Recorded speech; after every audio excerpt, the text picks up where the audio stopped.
फल और समस्या का हल मिलता जरूर है। हेलो एवरीवन, आज हम बात करेंगे ईएसआई इन्फोर्समेंट दरोगा के बारे में। 7 सितंबर को इन्फोर्समेंट दरोगा के एग्जाम है। आप लोग को पता है कि 7 सितंबर अब नजदीक नहीं, मात्र 3 से 4 दिन समय है।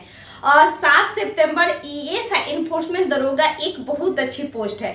मतलब भले वैकेंसी 3300 चाहे जितना भी हो, जैसे कि मेरे कहने के मतलब कि आप लोग देख रहे हैं कि BPSC ASO, BPSC ASO CGL 4 की अपेक्षा कहीं अच्छा है मुझे लगता है।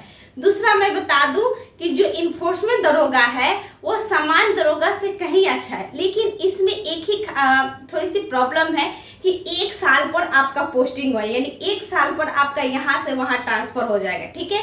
और साथ में दोस्त बता दें कि बिहार दरोगा का ट्रांसफर तो 3 साल के बाद ही होता है, लेकिन इसमें साल 1.5 साल मतलब 1.5 या 2 साल के अंदर में आपका ट्रांसफर हो जाएगा। लेकिन यह अच्छी पोस्ट है दोस्तों, मतलब हर चीज के मामले में। और इन्फोर्समेंट दरोगा के बारे में हम बता दें कि जैसे कि आपका इसका होता है प्रमोशन की एडीटीओ डीटीओ की तरफ आप बढ़िएगा, लेकिन जो बिहार दरोगा है उसमें आपका डीएसपी एसपी के तरफ जो होती है वो रैंक चलती है, यानी इंस्पेक्टर से स्टार्ट होती है। उसी तरह इसमें भी होती है।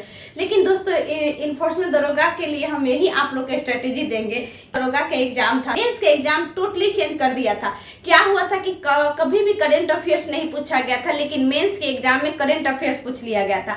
और उस समय जो पहले से मतलब जैसे कि एक चीजों पर फोकस ना करके अगर सारी चीजों को जो पढ़ रहे थे उन लोगों के लिए बहुत एग्जाम गया था। जैसे कि मेरा दोस्तों मेंस में मैं बता दूं कि 76 मेरा सही था, और उसके बाद डाउट क्वेश्चंस को मैं छोड़ दी थी, मैं उसको काउंट नहीं करती थी, क्योंकि जब तैयारी आपका हो जाता है ना तो डाउट क्वेश्चंस आपको लगता है कि इसको गिनना ही नहीं है, क्योंकि क्या करेगा आयोग किसी को पता नहीं है। तो दोस्त आप लोग को कहेंगे कि अब ज्यादा 3 से 4 दिन में आप लोग जो भी पढ़े हैं बस आप लोग सिलेबस मतलब एक बार रिवीजन करिएगा, मतलब रिवीजन पर फोकस कीजिए। अब अंत समय में सेट प्रैक्टिस मत कीजिए, समय है तो सेट को आप देख सकते हैं, यानी कभी मन किया तो सारे सेट को एक बार में 5 से 6 सेट को आप पढ़ सकते हैं, अदरवाइज सेट प्रैक्टिस मत कीजिएगा। और है चाहे करेंट अफेयर्स, क्योंकि इसमें प्रीलिम्स में करेंट अफेयर्स भी है।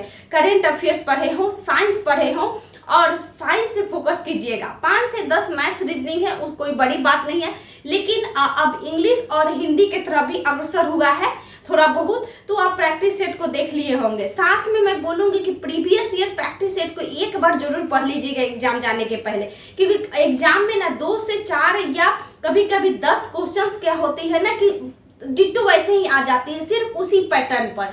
तो हम बोलेंगे कि आप प्रीवियस ईयर देख लीजिएगा। और एक दरोगा का 1275 में जो हुआ था, 1275 का कुछ ऐसी चीजें होगी जो खासियत होगी, जैसे कि हमेशा जो नस्ल होती है जरूर पूछी जाती है दरोगा में, और जैसे कि संविधान से संबंधित अनुच्छेद है उसका एक क्वेश्चन देख लीजिएगा, नियुक्ति होती है वो पूछी जाती है।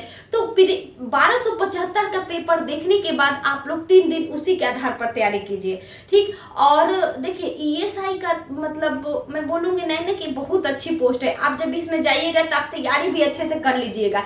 इसमें केस नहीं है कि आप बैठ के केस लिख रहे हैं, घर पे आ रहे हैं तो चार्जशीट काट रहे हैं। आप ड्यूटी करके आइएगा, घर पे आप फ्री रहिएगा, आपको कोई टेंशन नहीं है। लेकिन बिहार दरोगा में देख दोस्तों फील्ड वर्क के साथ साथ पैसा है, लेकिन साथ में घर पे भी आने पर परेशानी होती है। रूम पे भी आप फ्री नहीं रहेगा, चार्जशीट काटना है, डायरी लिखना है, अब तो सब प्रीवियस पर ही चला जाता है। और दोस्त आशा करती हूँ आप लोग का तैयारी अच्छा हो गया। अपना कंसंट्रेशन जो है वो बिल्ड कीजिए, उसके अलावा कुछ मत कीजिए। और मतलब अब अंतिम समय है, प्रेशर बढ़ता है हर किसी का, और हम लोग का भी जब था तो प्रेशर हमेशा बढ़ता था, क्योंकि इन्फोर्समेंट दरोगा हम भी सुने थे कि बहुत अच्छी पोस्ट है, तो लगता था कि सिलेक्शन हो जाए।